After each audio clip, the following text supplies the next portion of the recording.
नमस्कार, ताल ठोक के देख रहे हैं आप। मैं हूं सचिन और इस वक्त जब आप और हम बहस करने के लिए तैयार हैं, कल लोकसभा में बहस हुई और इस वक्त राज्यसभा में भी दिल्ली दंगों को लेकर के, दिल्ली की हिंसा को लेकर के बहस हो रही है।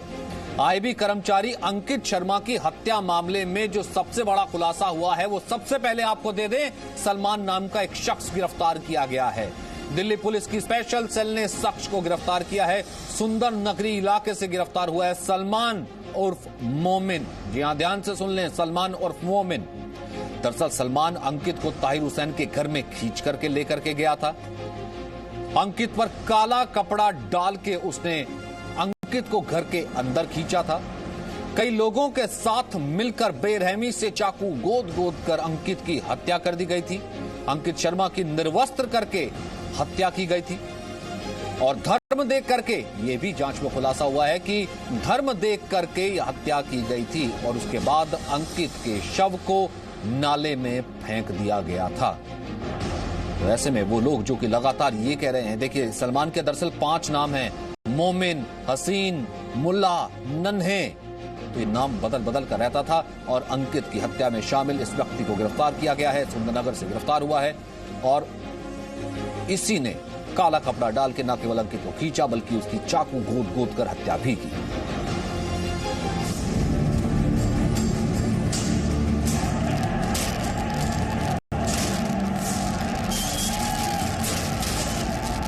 चौदह दिसंबर को रामलीला मैदान में एक पार्टी बड़ी रैली करती है, एंटी-सीए रैली में पार्टी के अध्यक्ष महोदय भाषण करते हैं कि घर के बाहर निकलो, आर पार की लड़ाई निकलो। ये 14 दिसंबर की रैली के बाद 16 दिसंबर को शाहीन बाग का धरना शुरू हो गया। You have no embarrassment. You take pride on the dead bodies which are now lying in the nalas of... What is my dignity when my 19 masjids have been destroyed or damaged, 4 cylinders have been put inside a masjid and the masjid burned?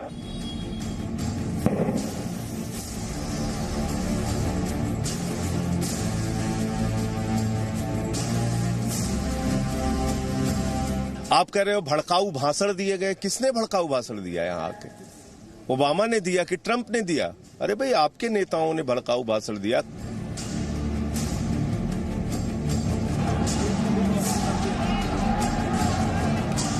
आपने SIT तो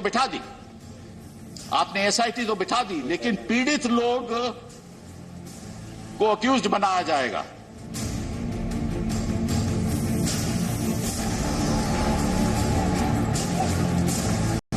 समाज और देश की जिंदगी में कभी कभी ऐसा वक्त आता है कि उसे इस पार या उस पार का फैसला लेना पड़ता है। आज वही वक्त आ गया है।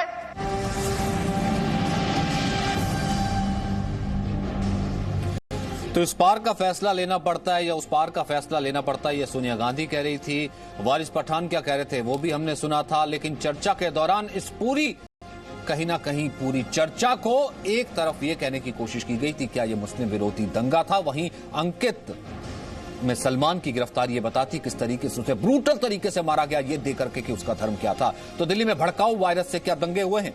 नंबर 2, दिल्ली दंगों को लेकर 13 भड़काऊ बयान वर्सेस मेरा भड़काऊ बयान की जंग चल रही है क्या? वहीं दिल्ली में दंगों पर चर्चा में सरकार और कांग्रेस के बीच आर पार की लड़ाई भी छिड़ गई है।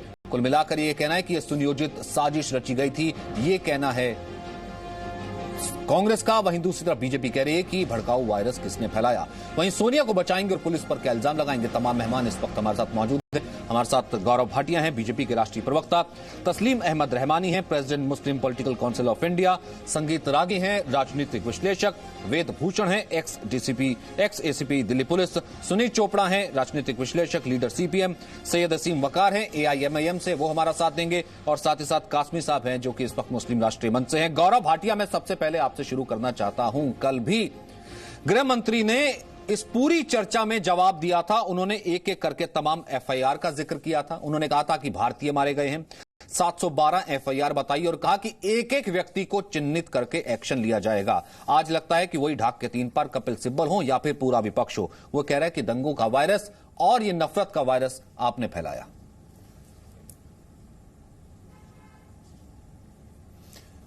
सचिन जी, देखिए, कल जब गृह मंत्री श्री अमित शाह जी ने संसद के पटल पर बोला तो हमने देखा किस तरह से बड़ी जिम्मेदारी से उन्होंने एक बहुत महत्वपूर्ण बात रखी। उन्होंने सबसे पहले आंकड़े रखे, बिल्कुल जो सच था दूध का दूध पानी का पानी कर दिया। और उन्होंने दो जो बड़ी बातें कही, उन्होंने सबसे पहले तो ये कहा कि जो 52 लोग दंगों में मारे गए वो भारतीय थे, इनमें हिंदू मुस्लिम मत देखिए। जो ओवैसी जी जो जहर उगलते हैं, सांप्रदायिक राजनीति करते हैं, वो पूछ रहे थे कि भाई कितने मुसलमान मारे गए और कितने हिंदू मारे गए, तो ओवैसी जी ये भूल गए कि वो भी भारतीय नागरिक हैं, उनको पूछना चाहिए था कितने इंसान कितने भारतीय मरे। दूसरी बड़ी बात, अमित शाह जी ने यह भी कहा कि जो पीड़ित परिवार हैं उनको इंसाफ जरूर मिलना चाहिए, यह हमारी प्रतिबद्धता है। और मुझे दुख इस बात का है कि ओवैसी जी में इतनी हिम्मत नहीं थी कि वारिस पठान को कॉलर से पकड़ते और ये जो भड़काऊ बयान दिया गया था कि हम हैं तो 15 करोड़ लेकिन 100 पे भारी हैं, उसके बाद पार्टी से निष्कासित कर देते। बल्कि दबाव बनने के बाद ही उनको चर्चाओं से, मीडिया से हटाया गया। लेकिन कहीं ना कहीं ये दर्शाता है कि ओवैसी जी संसद के पटल पर कहते हैं कि मस्जिदों को जलाया गया, तो फिर से गृह मंत्री ने पूछा कि आप मस्जिदों को जलाने की बात करते हैं, ये क्यों नहीं कहते कि धर्म स्थलों पे किसी तरह की हिंसा हो, वो गलत है। तो मैं समझता हूं जो घिनौने चेहरे हैं विपक्षी पार्टियों के जो सांप्रदायिक राजनीति करते हैं, वो कल उजागर हो गए। और इसमें एक बड़ा उदाहरण, क्योंकि आपने कांग्रेस की बात करी, सोनिया गांधी कहती है आर पार की लड़ाई लड़ लो। क्यों राहुल गांधी मस्जिद जाते हैं जब दंगा पीड़ित इलाके में गए? क्या संदेश देना चाह रहे हैं शाहरुख को और ताहिर हुसैन को कि तुम पिस्तौल चलाओ पुलिस वाले पे, हम तुम्हारे पीछे खड़े हैं। तुम इंटेलिजेंस ब्यूरो के ऑफिसर को मार डालो 400 बार चाकू से, हम तुम्हारे पीछे खड़े हैं। और क्यों नहीं अंकित शर्मा के घर गए राहुल गांधी? ये केवल और केवल धर्म की राजनीति है और सांप्रदायिक राजनीति है, इससे ओछा कुछ भी नहीं हो सकता। मुझे गर्व है कि कल श्री अमित शाह जी ने इनका घिनौना चेहरा दिखाया और नकाब हटा दिया देश के सामने। तस्लीम अहमद रहमानी, पीएफआई का चेहरा बेनकाब होता है। पीएफआई 16 जगहों पर ऑफिसेज खोलती है, यूपी से लेकर के कुल मिलाकर के वो दिल्ली तक इस हिंसा को लेकर के आती है। आज प्रेसिडेंट भी गिरफ्तार होता है। रहमानी साहब, आवाज आ रही? नहीं, आवाज नहीं पहुंच रही है। चोपड़ा साहब, आप इसमें जवाब देना चाहेंगे? क्योंकि भड़काऊ भाषण दे आपके नेता सोनिया गांधी, भड़काऊ भाषण दे, वो श्रेणी में नहीं आता, कपिल सिब्बल को नजर नहीं आता। और वैसी साहब खड़े होकर के बोलते उनको वारिस पठान नहीं नजर आता कि 15 करोड़ और 100 करोड़ को छोड़ दीजिए, पता लगेगा कि आपको कौन है। अंकित का आज हत्यारा पकड़ा जाता है, आरोपी पकड़ा जाता है जिसने 400 बार चाकू मारा, फिर भी विपक्ष यही चिल्लाता रहता है कि नफरत का वायरस जो है सरकार ने फैलाया और ये मुस्लिम विरोधी दंगे हुए। सर, इतना झूठ कहां से लाते हैं लोग? मैंने तो ये कहा, मैंने तो आपके या किसी और चैनल पे साफ कह दिया था कि क्रिमिनल एलिमेंट्स होते हैं जो रायट करते हैं, चाहे वो हिंदू हो चाहे मुसलमान। एक रायटर का धर्म नहीं होता है, वो ना मुसलमान होता है ना हिंदू होता है। दूसरी चीज कि हमारे होम मिनिस्टर जी ने कल जो भाषण दिया, उन्होंने कहा कि 25 को ही रायट खत्म हो गई थी, जबकि 26 तक ये रायट चली है। और 2 नाम तो मैं आपको आमिर और हाशिम के दे सकता हूं अभी, जो कि 26 को मारे गए थे। वो बेचारों को उनके बाप घर ले आए अपने गांव से और कह रहे थे कि अब पीस हो गया है, आप आके अपना काम कर लो। वो अपने काम पे जाने लगे, मारे गए। तो मेरा ये कहना है कि कम से कम इतना तो इनको पता होना चाहिए कि 26 तक मर्डर्स हो रहे हैं, आप कह रहे हैं राइट खत्म होगी। कौन इनको इंफॉर्मेशन देता है? The failure of information, the slowness of the police, the total one sidedness of the government report, all this shows you कि ये काम जो है ये वो लोग हैं जिनका कोई ना कोई कांटेक्ट होता है। अभी आपने बात की तो मैंने बड़े ध्यान से सुना, आपने बताया ये इसके बारे में सलमान। तो सलमान हैज 5 नेम्स, 5 नाम कौन रखता है? क्रिमिनल रखता है। शाहरुख का जहां मामला है, उसका बाप ड्रग ट्रेड में पकड़ा गया है। These are people who the police has links with through criminality. सिर्फ पुलिस के लिंक्स हैं। बिल्कुल वो है, लोग उस जगह पर जाकर के, चोपड़ा साहब, उस जगह पर जाकर के जो दंगा भड़का रहे थे। सर, एक दिन आपकी दुकान ना चले, 2 दिन आपकी दुकान ना चले, सड़क पर आदमी आने वाला बन जाता है। 90 दिन तक सर कोई एजिटेशन होता रहे, शाहीन बाग नाइट्स होती रही, पीछे से फंडिंग ना आती रही। शाहीन बाग ना होता तो आपके यहाँ की राइट बहुत बुरी होनी थी। शुक्र करो कि हिंदू, मुस्लिम, सिख, ईसाई वहां बैठ के बातचीत करते रहे। मैं तो वहां नहीं गया हूं, लेकिन मेरे को लगातार इंफॉर्मेशन मिलती है वहां क्या। रहमानी साहब, आपको भी ये लगता है कि देखिए ऐसा है कि मेरी, मैं झूठ क्यों बोलूंगा, मेरी आदत नहीं है। चलिए ठीक है, एक सेकंड फिलहाल ये जो खबर आ रही है, बड़ी खबर हम आपको बता दें। कोरोना वायरस की वजह से दिल्ली में 31 मार्च तक सभी सिनेमा हॉल बंद कर दिए गए हैं। इस वक्त की जो बड़ी खबर है, कोरोना वायरस की वजह से दिल्ली में 31 मार्च तक सभी सिनेमा हॉल बंद कर दिए गए हैं। ये एक बड़ी खबर है ट्रैवल एडवाइजरी के बाद, जो कि 15 अप्रैल तक की ट्रैवल एडवाइजरी है। उसके बाद अब 31 मार्च तक सभी सिनेमा हॉल बंद कर दिए गए हैं। कोरोना पर अंतर्राष्ट्रीय कवरेज जी पर आप देख रहे हैं। अश्विनी गुप्ता फोन लाइन पर मौजूद हैं। अश्विनी, क्या डिटेल है? जी देखिए, आज एक अहम मीटिंग थी कोरोना वायरस को लेकर के दिल्ली के मुख्यमंत्री और उपराज्यपाल की, और उसमें ये तमाम चीजें डिसाइड हुई हैं। क्योंकि जिस तरह से WHO ने कोरोना को महामारी घोषित किया है, इसी को देखते हुए अब दिल्ली में भी कोरोना को एपिडेमिक घोषित कर दिया गया है। इसके अलावा जितने भी सिनेमा हॉल हैं, क्योंकि सिनेमा हॉल में लोग एक साथ बैठते हैं, एक साथ जुटते हैं, वहां पर खतरा ज्यादा है। सिनेमा हॉल को 31 मार्च तक बंद कर दिया गया है। इसके अलावा जितने भी पब्लिक प्लेसेस हैं, पब्लिक प्लेसेस में जहां पर लोग एक जगह इकट्ठे होते हैं, जैसे कि ऑफिस, जो क्लोज प्रीमाइसेस हैं। अब तक तो ये खबर थी सिर्फ हरियाणा तक, तो अब क्या मैं ये मानूं कि ये खबर है, इसको अपडेट के दर्शकों को दे सकते हैं कि दिल्ली में भी इसे एपिडेमिक महामारी घोषित कर दिया गया है? बिल्कुल, देखिए दिल्ली में भी साफ तौर पे अरविंद केजरीवाल ने ये बोला है कि दिल्ली में इसको एपिडेमिक घोषित कर दिया गया है और सभी पब्लिक प्लेसेस को रोज डिसइंफेक्ट करना अनिवार्य होगा। ये अनिवार्य कर दिया गया है सरकार की तरफ से, चाहे वो सरकारी ऑफिस हो, चाहे वो प्राइवेट ऑफिस हो, चाहे वो कोई मॉल हो या कोई और पब्लिक प्लेस हो, जिसका भी ये प्रीमाइसेस है, उसको ये जिम्मेदारी दी गई है कि वो खुद इसको, तो कुल मिलाकर ये कह सकते हैं कि इस वक्त की सबसे बड़ी खबर है। क्योंकि एक बार मैं फिर से दर्शकों को बता दूं कि इस वक्त की सबसे बड़ी खबर है, दिल्ली में भी महामारी घोषित कर दिया गया है। अब से पहले ये हरियाणा ने इसे महामारी घोषित किया था, लेकिन इससे पहले जो एडवाइजरी की बैठक हो रही थी और दिल्ली में कोरोना को महामारी घोषित किया गया है। कोरोना वायरस के संक्रमण को महामारी बताया गया है, महामारी घोषित किया गया है। 31 मार्च तक सभी सिनेमा हॉल्स बंद किए गए हैं।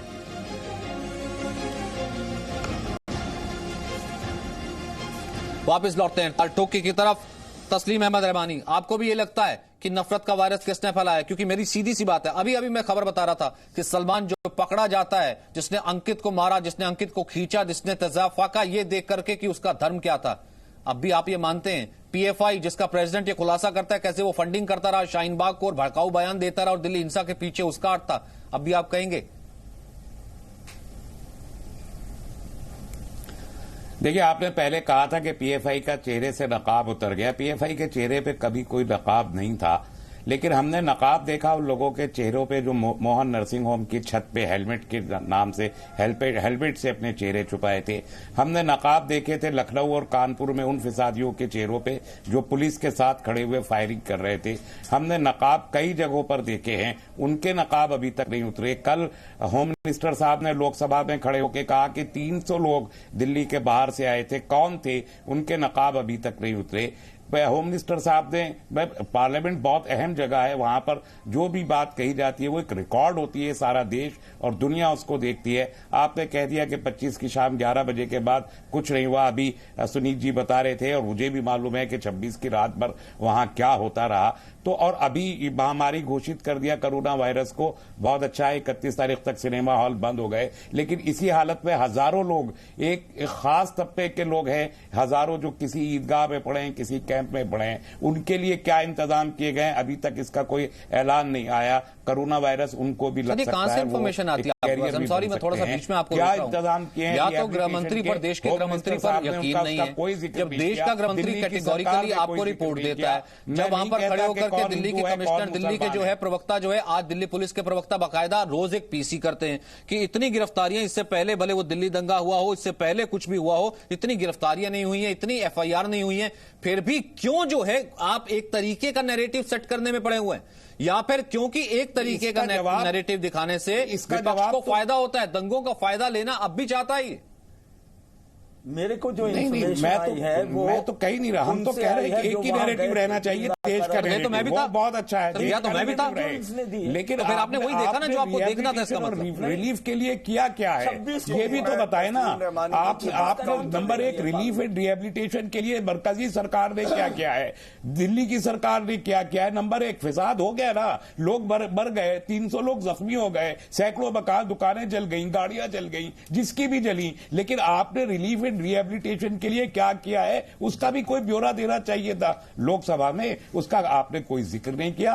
किसने, आप कह रहे हैं साजिश का नतीजा था, हम मानते हैं यकीनन साजिश का नतीजा था ये, तो वो साजिश के कोई इत्तला पुलिस के पास थी या नहीं थी, उसका क्या है? पुलिस, आर्मी की, फौज की वर्दी इस्तेमाल की गई नाजायज तौर पर, उसका आपने कोई नहीं जिक्र किया। कल लोकसभा में एंटायर अपोजिशन ने मुतालबा किया, आज राज्यसभा में एंटायर अपोजिशन। कह रहा हूं ना सर, फिर लीजिए ना अपने हिस्से की जिम्मेदारी। गौरव भाटिया जवाब दीजिए इसका। तो रहमानी साहब, मैं तो कह रहा हूं ना, अपने हिस्से की जिम्मेदारी लीजिए। कपिल सिब्बल जिम्मेदारी ले सोनिया गांधी की, आप जिम्मेदारी ले PFI की, AIMM जिम्मेदारी ले वारिस पठान की। तो जिम्मेदारी लेना है कि करके भैया ऐसा है कि फिर नहीं, फिर आपने अपने भड़काऊ बयान बांट करके वो रखे हुए हैं ना, फिर बांट करके लेना कि आप PFI के पीछे था, PFI ने भड़काया, PFI ने वहां पर दंगा करवाया, किसी और ने वहां पर भड़काऊ बयान दिया, तो अपने अपने हिस्से की जिम्मेदारी तो लेनी होगी ना सर। दिल्ली तो कलेक्टिवली जली, ठीक है। गौरव भाटिया जवाब दे दी, फिर उसके बाद सुराग रसाई एजेंसियों को लेनी चाहिए। मैं और आप कौन होते हैं? देखिए, जिम्मेदारी अमित शाह जी को लेनी चाहिए, ये जिम्मेदारी गवर्नर साहब को लेनी चाहिए, ये जिम्मेदारी केजरीवाल को लेनी चाहिए, ये जिम्मेदारी पुलिस को लेनी चाहिए। मैं और आप कौन है? कर लो सचिन जी, इनको चुप करा लीजिए प्लीज, चुप करा लीजिए प्लीज। नहीं, जहर देखिए, सबसे पहले तस्लीम रहमानी जी से ही आप एक लफ्ज, एक ये वेग जुमला मत बोलिए, वेग जुमला मैं बोलूंगा तो आपको पता चलेगा ना। बोलिए जहर इसमें कौन सा लफ्ज था, एक लफ्ज बताइए। ठीक है, तस्लीम रहमानी सुन लेते हैं, एक बार सुन लेते हैं, फिर उसके बाद वापस आते हैं। बोलिए गौरव भाटिया। देखिए सचिन जी, क्या फर्क है भारतीय जनता पार्टी और इनके जैसी पार्टियों में? अभी मैंने सुनीत चोपड़ा जी को सुना, केवल एक धन विशेष के जो पीड़ित थे उनका नाम लिया। सुनीत चोपड़ा जी, आपकी याददाश्त को तरोताजा करने के लिए जो पीड़ित हैं उनका धर्म नहीं देखा जाना चाहिए, अमित शाह जी ने कहा। लेकिन आपने अंकित शर्मा, रतन लाल, दीपक, वीरभान, राहुल सोलंकी, इनका नाम नहीं लिया क्योंकि ये उस धर्म से है जिससे आपको नफरत है। ऐसा नहीं है, मैंने 26 तारीख की बात कही है, 26 तारीख को ये हुआ है जो बताता है कि होम मिनिस्टर की इंफॉर्मेशन गलत थी। चुप करा लीजिए। ठीक है, चोपड़ा अच्छा सचिन जी, मैं दर्शकों से ये बात साझा कर रहा हूं, बात इनको चुप करा लीजिए। मैं चुप नहीं होऊंगा, आप चुप हो जो झूठ बोलते हैं पार्लियामेंट में। क्यों चुप होंगे आप जैसे दंगाइयों के सामने तो कभी चुप नहीं होंगे। डंडे पड़ने चाहिए, दंगाइयों को डंडे पड़ने चाहिए। अब आपकी उम्र ऐसी है कि मैं केवल इतना कहूंगा आपके सम्मान में कि आप सुनिए। सचिन करवाओगे, यही लोग हैं शाहीन बाग में चलिए ठीक है, देश के प्रधानमंत्री सुन लेते हैं। मेरे 4 पैनलिस्ट और बाकी ठीक है, सुनिए जी, सुन लेते हैं। ठीक है, सपा से आए हुए हैं, प्लीज, ठीक है। नहीं, फिर आप वो है ना, क्या कहते हैं, पर्सनल रिमार्क नहीं शुरू हो जाते हैं। ठीक है, आप भी एक पार्टी को बैठ करके विचारधारा को काउंटर करने के लिए बैठे ना, दीजिएगा जवाब सर। मैं कह रहा हूं दीजिएगा साहब, मैं कह दीजिएगा जवाब, क्योंकि प्रॉब्लम ये आती है जब सुनील चोपड़ा, जब आप जैसे लोग शुरू करते हैं कि देखिए दंगाइये का कोई धर्म नहीं होता, दंगा जो करता है ना उसके ऊपर कुछ लिखा नहीं होता, लेकिन फिर उसके बाद उसमें आप धर्म विशेष के नाम पर लोग ढूंढने चले जाते हैं। तब मैं कहता हूं फैन बटाता हूं। ठीक है सर, कोई नहीं, ठीक है, एक सेकंड गौरव भाटिया, उसके बाद मैं आपको काउंटर का वक्त दूंगा। बोलिए गौरव भाटिया। मेरे पास प्रूफ है, मैं क्या करूं, कोई भी नाम। देखिए, सबसे खतरनाक क्या था मैं आपको बताता हूं, और मैं समझता हूं यहां सारे पैनलिस्ट कहेंगे कि यहां खतरनाक था, शायद सैयद वकार जी भी माने ये खतरनाक है। कल ओवैसी जी ने संसद के पटल पे सचिन जी ये कहा कि अगर कोई दंगा हो और उसमें मुसलमान पीड़ित होगा तो आप उसको जबरदस्ती प्रेशराइज कर रहे हैं कि वो इस्लामिक स्टेट की जो योद्धा है उनको ज्वाइन कर ले, मतलब इस्लामिक स्टेट ज्वाइन कर ले अगर कोई दंगा हो जाए। ये किस तरह की खतरनाक सोच है। मेरा ये दिल जानता है कि भारत का एक भी मुसलमान ऐसा नहीं है। दंगा होता है, बहुत दुखद है, हिंदू मारे जाएंगे, मुस्लिम मारे जाएंगे, हम सुनिश्चित करेंगे कि एक व्यक्ति ना मारा जाए, लेकिन इस्लामिक स्टेट की फोर्स को ज्वाइन कर लेंगे, ये दुखद है। दूसरी बात, कपिल सिब्बल ने अभी कहा है कि वायरस है, वायरस, और हम जो है उसकी दवा है। नहीं, 1984 दंगों का वायरस कौन है? कांग्रेस पार्टी है। सबसे ज्यादा सांप्रदायिक दंगे किसने कराए? कांग्रेस पार्टी ने। तो आज सबसे बड़ा अगर खतरनाक वायरस कोई है तो वो कांग्रेस पार्टी है। और कपिल सिब्बल जी ने भी जो नाम लिए वो सारे नाम वो लिए जो मुसलमान पीड़ित है, हिंदू पीड़ित का नाम नहीं लिया, क्योंकि हिंदुओं के नाम तो आप ले रहे थे।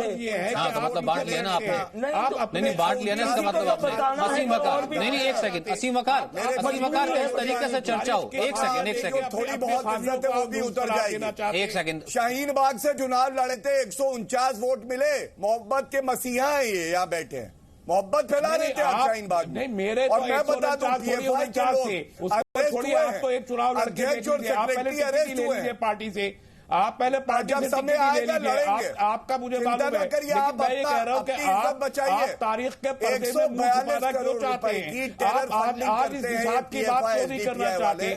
आप पूरा लोगों के हाथ में चले जा रहे हैं। 2002 में भी हर जगह ये लोगों को मारते हैं, जाइए फिर 2002 में भी जाइए, वोट की हैसियत वाले हैं। 2002 की बात भी कीजिए, 25 लाख लोग बुला रहे थे, मुसलमानों को बुला के अयोध्या ले जाऊंगा।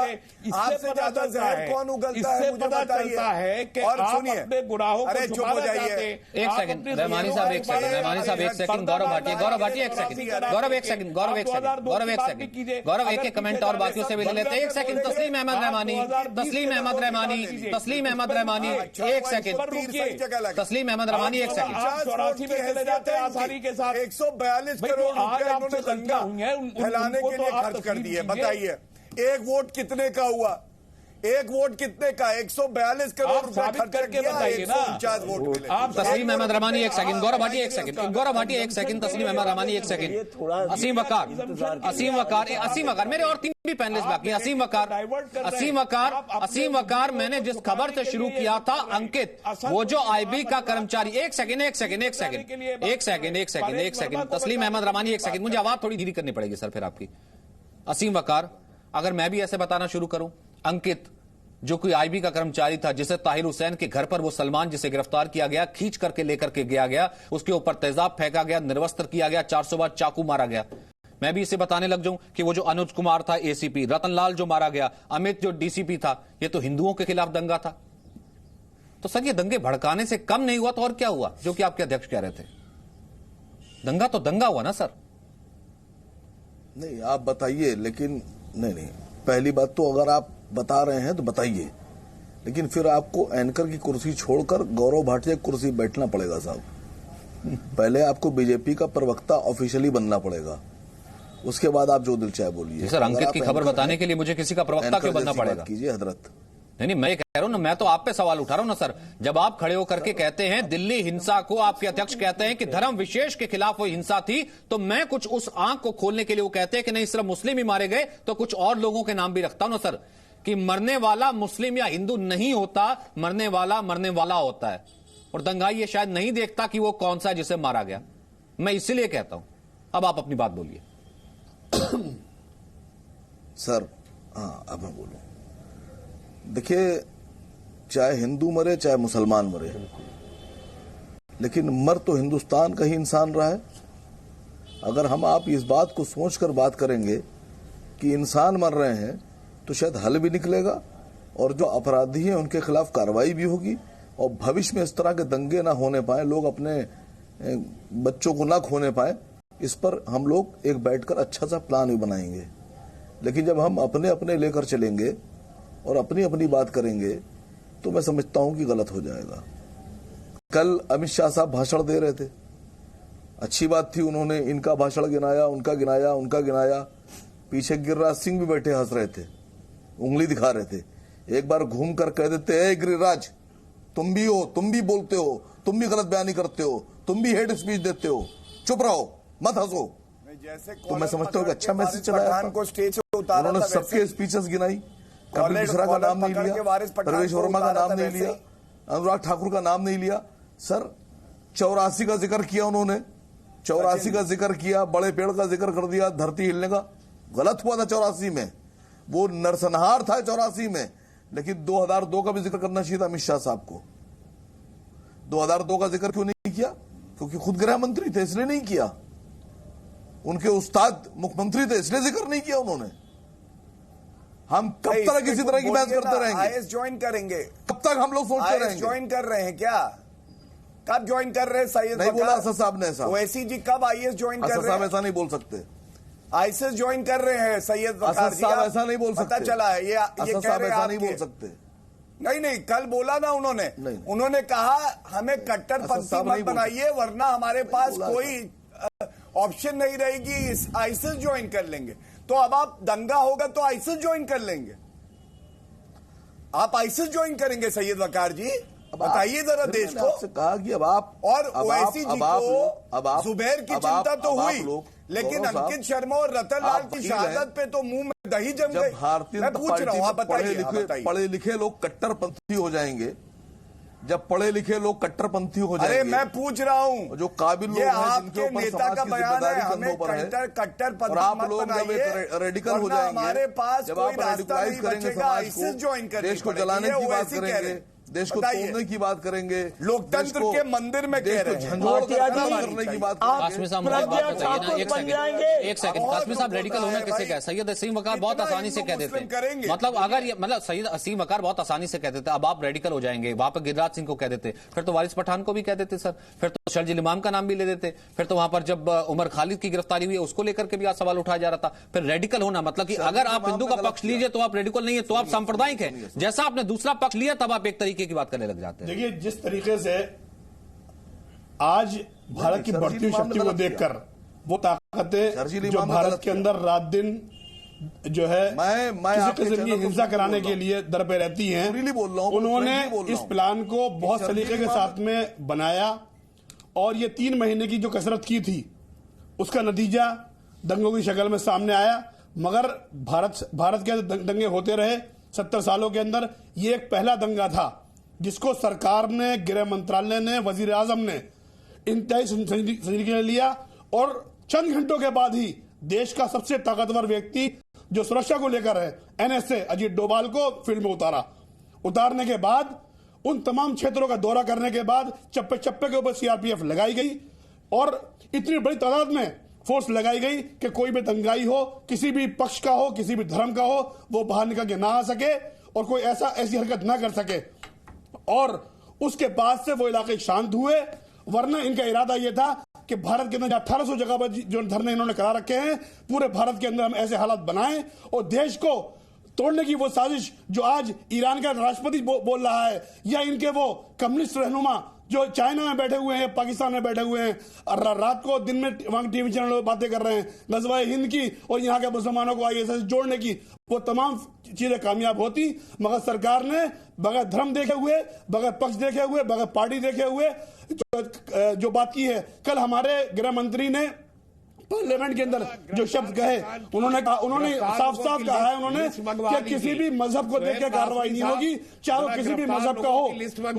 जमुना बाहर के मुसलमानों को शिकायत थी कि 300-400 लोग बाहर से आए थे, उन 300-400 लोगों पर भी कार्रवाई होगी। वो कौन लोग थे, वो किसके लाए हुए थे, उन तमाम लोगों को भी जाएगा।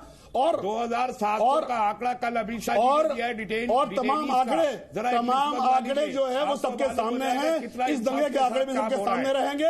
इस दंगे की कार्रवाई, सरकार की सख्त नीति और सख्त झंडा भी सबके सामने रहेगा, ताकि आने वाले वक्तों के अंदर देश के अंदर इस किस्म के हालात पैदा करने की कोशिश न करें। देश को बांटने की, देश को तोड़ने की जो लोग साजिशें रच रहे हैं और देश के मुसलमानों को, उनकी औरतों को दांव पे लगा रहे हैं, वो साजिश कामयाब नहीं होने दी जाएगी। क्योंकि वो माए बहनें जो घरों से कहीं बाहर नहीं निकली थी, उनको आगे रख के जो पीछे छुप गए हैं, वो संगठन, चाहे वो जमात इस्लामी हो, चाहे पीएफआई हो, चाहे वो जमात इस्लामी और जमीयत के संगठन हो, उन तमाम पर कार्रवाई होगी। और कहां से फंडिंग हो रही है, कहां इनके रूट्स हैं, कहां से पैसा आ रहा है, ठीक। रागी साहब प्रॉब्लम क्या है? रागी साहब प्रॉब्लम क्या है? फंडिंग हो रही है और उसके बाद उनका पर शिकंजा कसा जा रहा है, पीएफआई का प्रेसिडेंट पकड़ा जाना, पीएफआई का सेक्रेटरी पकड़ा जाना, पीएफआई के ऊपर लगातार शिकंजा कसे जाना, 600 से ज्यादा लोगों का पकड़ा जाना, ये यहां पर सबसे ज्यादा इशू है? या फिर आपको लगता है कि जिस तरीके का प्लान एग्जीक्यूट करने की बात की थी वो प्लान कम से कम अनफोल्ड हो रहा है, जो कि इन्होंने सोचा नहीं था? देखिए, इसमें तो किसी को भ्रांति में नहीं रहना चाहिए कि दंगों की जमीन जो है वो पिछले 3 महीने से तैयार की जा रही थी और वो जाकर के जो है वो 22 या 23 तारीख को उसका विस्फोट होता है।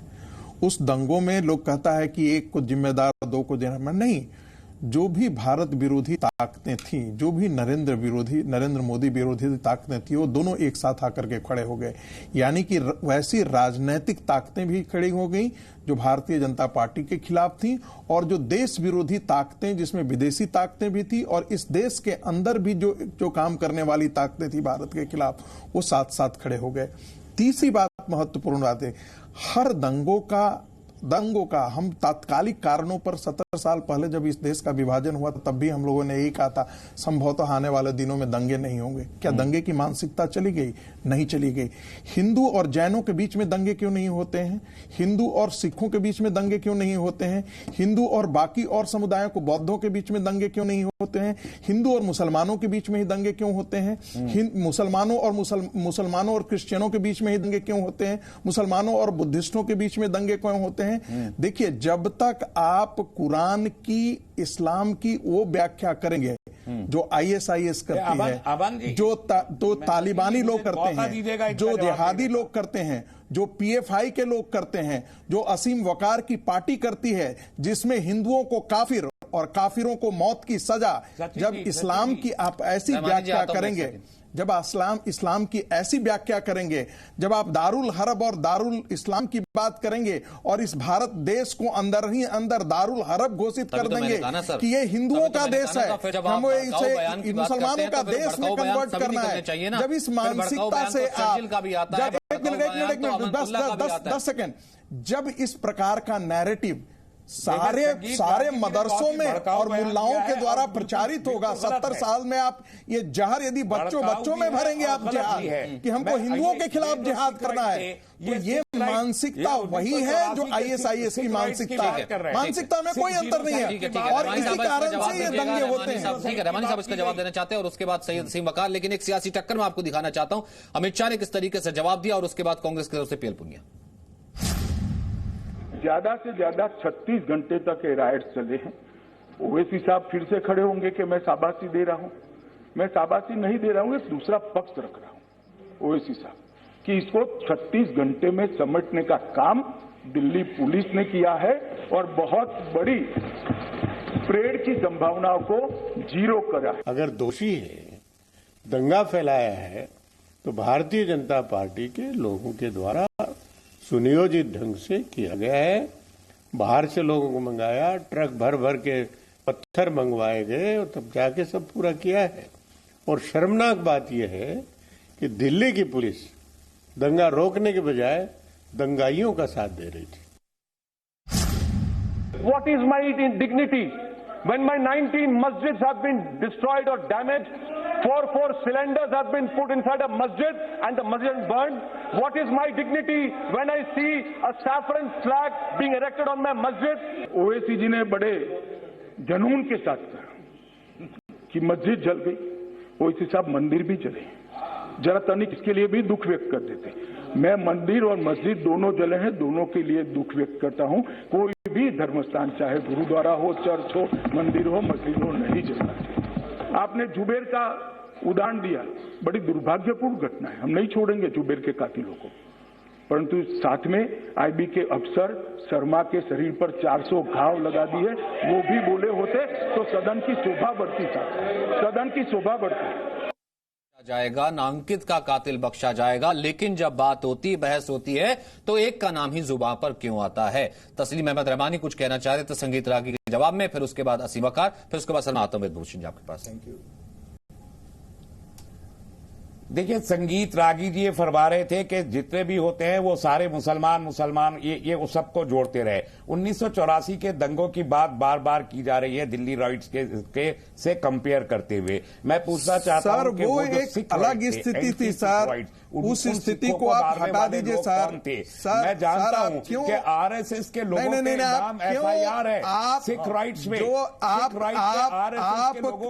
ये जान लीजिए, आपको ये जान करके बड़ा मुझे मालूम है कि आप ये सच स्वीकारना नहीं करेंगे, लेकिन ये सच्चाई यही है कि दुनिया में आतंकवाद और इस्लाम एक दूसरे का पर्याय इसलिए बन गया है क्योंकि आप जैसे लोगों ने इस्लाम की वो व्याख्या की है जो जाहिलों की व्याख्या है।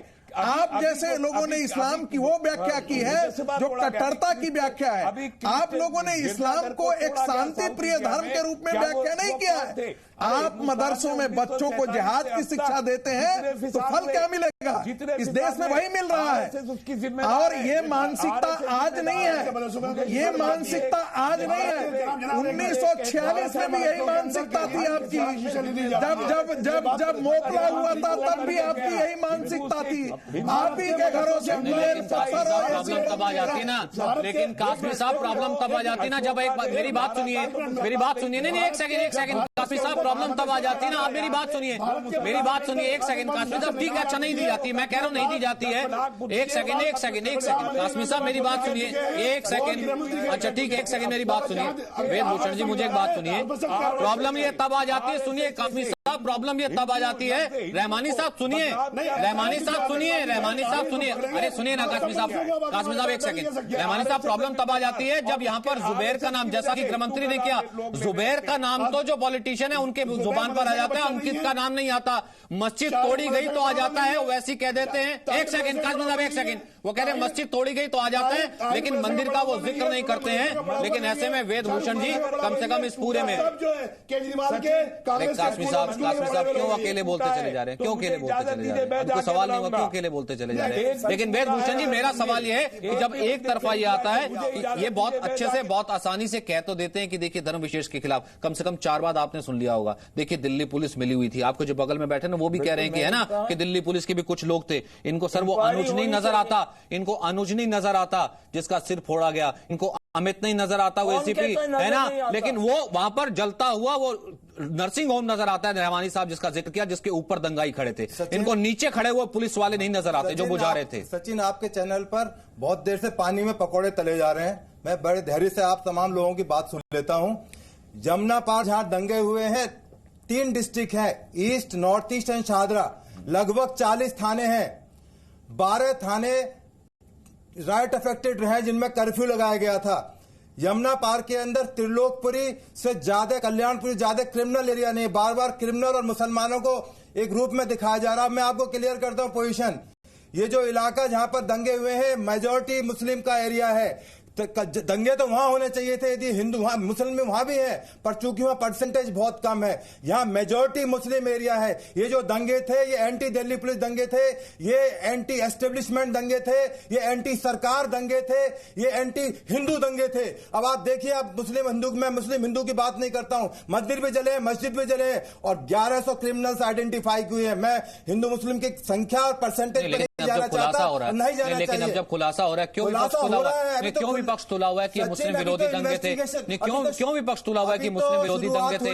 क्यों विपक्ष पर जो अपने बयान लेकर के नहीं आ रहा? क्यों विपक्ष को लग रहा है कि इससे पकौड़े तलने भी तो इनका टाइम आएगा, उसको बहुत सुनना पड़ेगा इनको। अभी तो इन्वेस्टिगेशन की शुरुआत है। PFI के लिंक आ रहे हैं, वहां से ओखला से पकड़े जा रहे हैं, कश्मीरी दंपति पकड़े जा रहे हैं, जो वहां नेट बंद हो गया था वहां कर अपनी दुकान स्टार्ट कर दी है। ये सब क्या हो रहा है, इसकी इन्वेस्टिगेशन तो होने दो। ये जो पानी में पकौड़े तलने का जवाब मिलेगा इन बात का। इनको बड़ा नमक लगने वाला है इनके चखनों के ऊपर। आप जवाब नहीं दे पाएंगे चैनल के ऊपर। बड़ी बड़ी बात करते हैं, आप हिंदू मुस्लिम की बात करते हैं। आप जैसे लोगों की वैसे हिंदुस्तान में दंगे फैलते हैं। आप जैसे लोग गरीब लोगों को, गरीब मुस्लिम को बहकाते हैं। आप मंदिर मस्जिद के नाम पर हिंदू और मुस्लिम दंगा कराते हैं। आप इस तरह की चीजों के ऑर्गेनाइजर हो, टेलीविजन पर आप संभल कर बात करते, जवाब नहीं देते। संजीदी साहब जवाब नहीं देते, केवल भड़काने वाली बात करते हो, एक पक्ष की बात करते हो। भारत सरकार का कोई जवाब आपको समझ में नहीं आता, क्योंकि आप समझना नहीं चाहते। आप IPS तो मुझे कहीं से लगते नहीं है, आपका पैसा रुक जाएगा, आपको तो डेमोग्राफी नहीं मालूम है, आप कोई जवाब नहीं है। रह के आ सारे गए। दंगे आपको डेमोक्रेसी नहीं मालूम है एरिया की,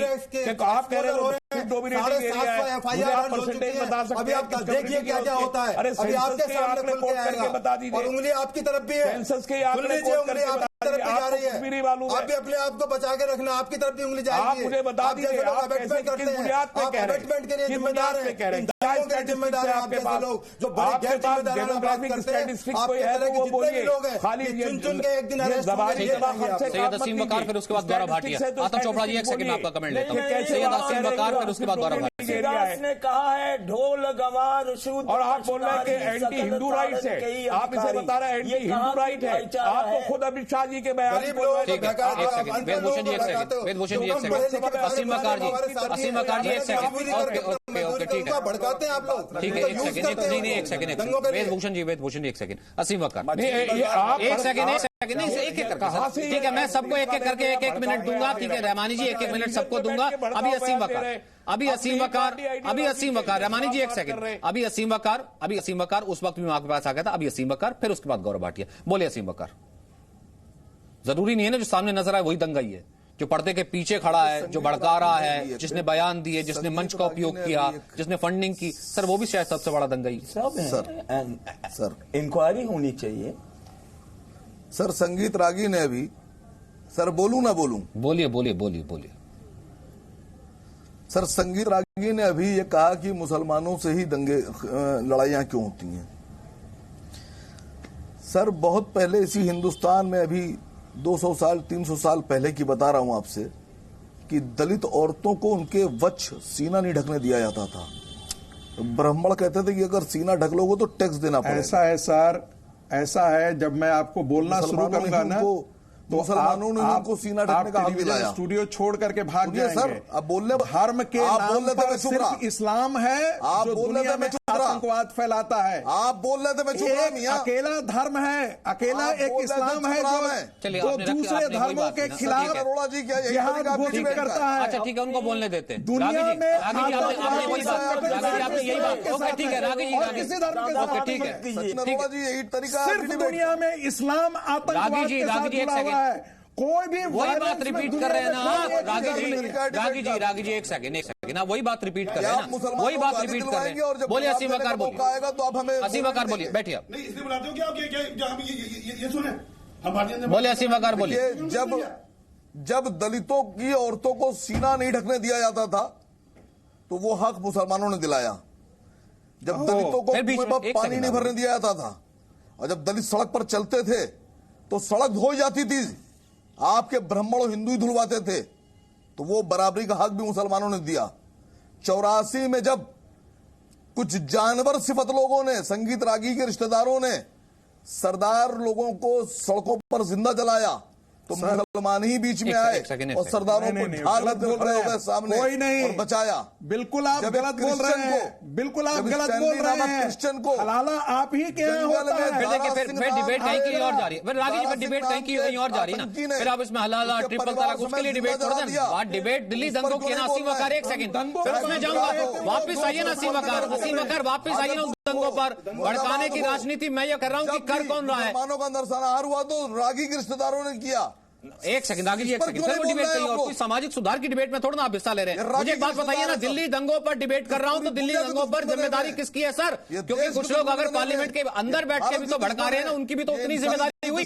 असीम वकार एक सेकंड, ये फेस ऑफ देख लेते हैं, मैं वापिस आता हूं।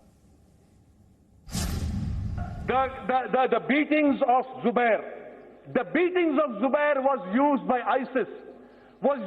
ISIS to put on their magazine. Do you want the Muslims to be radicalized? You have radicalized your Hindu community. Please don't radicalize us. We don't want to join ISIS. We are fighting them. We will die saving this constitution. Asaduddin Owaisi, आज लोगों के बीच में अमन शांति के लिए प्रयास करना चाहिए, मगर जिस क्षेत्र से उन आते हैं हैदराबाद में, जितने बस्तियां हिंदू बस्तियां खाली करवाए, कौन करवाए? इनका पार्टी करवाए। हजारों बस्ती, हजारों लोगों को मारे ये लोग, हजारों बस्ती खाली करवाए ये लोग। वो पुराने शहर में एक एक दलित बस्ती को मार कर लोग भगा दिए, बस्तियां खाली करवाए, इधर बड़ा भाषण दे रहे, ये गलत है। तो कुछ ही देर में तो जवाब गृह मंत्री जो है राज्यसभा में भी देंगे। गौरव भाटिया, लगता है आपको इस पर्सपेक्टिव का कोई असर पड़ेगा? क्योंकि पूरा विपक्ष कहीं ना कहीं अपने भड़काऊ बयान को साइड पर रख के सिर्फ एकजुट इसीलिए नजर आ रहा है भैया मुस्लिम विरोधी दंगा था। जुबैर नजर आ रहा है सर, अंकित नहीं नजर आ रहा है? दोनों नजर आ रहे हैं। मैं बड़े ध्यान जांच से होनी चाहिए। चर्चा को सुन रहा था और कहीं ना कहीं जो पार्लियामेंट में ओवैसी जी ने कहा वही यहां नजर आ रहा है। और आईसिस कब ज्वाइन कर रहे हैं ओवैसी जी, इसका उत्तर तो मुझे नहीं मिला, लेकिन मैं एक बात जरूर कहूंगा कि 3 लाख कश्मीरी पंडित हिंदू निकाल दिए गए कश्मीर से। ये यहां पे जो बैठे हैं सांप्रदायिक दंगे करवाते हैं, इन्होंने एक शब्द नहीं बोला और किसी ने नहीं कहा कि हम कट्टरपंथी बन गए, आईसिस जैसा एक संगठन बनाएंगे। 1984 के दंगों में सिखों के साथ, पंजाबियों के साथ क्या हुआ हम सब जानते हैं। किसी ने नहीं कहा कि हम कट्टरपंथी बन जाएंगे और एक संगठन बनाएंगे, लेकिन ओवैसी जी लोकतंत्र के मंदिर में ये कहते हैं। और फर्क देखिए, मैं अपनी बात पूरी कर लूं, मैं बीच में बोला नहीं था। जो भी व्यक्ति बीच में बोल रहा है बड़ा घबराया हुआ होगा क्योंकि वो रुक नहीं पा रहा। चुप हो जाइए अपनी। अरे 149 वोट हमें बता देते, 50 वोट तो ऐसे ही दिलवा देते हैं फोन कॉल करके, इज्जत तो बची रहती। आप पर्सनल मैं बता रहा हूँ होके मुझे प्रोवोक नहीं 100, 150, 200 वोट तो ऐसे ही दिलवा देते, तुम्हें तुम्हारी इज्जत तो बच जाती। 142 करोड़ रुपए दंगा फैलाने के लिए खर्च किया पीएफआई ने। सचिन जी ये गलत है, ऐसे लोगों को मत बुलाया करिए। किसने किया? घर से लड़के आते हैं, भगाए जाते हैं, हम लोगों पे खुंदक निकालते हैं। कौन सा तरीका है भाई? आपके घर में लड़ाइयां हो रही है तो हम पे खुंदक निकाल रहे हैं भाई। लेकिन गौरव फिलहाल मेरे पास वक्त इतना ही है, गौरव मेरे पास वक्त इतना ही है माफी के साथ, लेकिन मैं ये कहूंगा कि दुनिया जरूर जानती है और दिल्ली जरूर जानती है, और कम से कम वो हर एक से पूछती है, वो कोई भी पॉलिटिशियन हो, कि तू इधर उधर की बात ना कर, ये बता कि दिल्ली क्यों जली।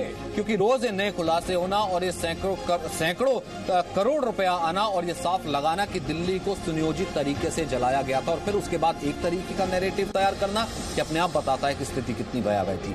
वहीं जी न्यूज का टेक यह है कि दंगों को भड़काने वालों पर कड़ी कार्रवाई हो, राजनेता राजधर्म का पालन करें, पार्टी धर्म का नहीं। सांप्रदायिकता को संयम और संवेदना से ही हराया जा सकता है।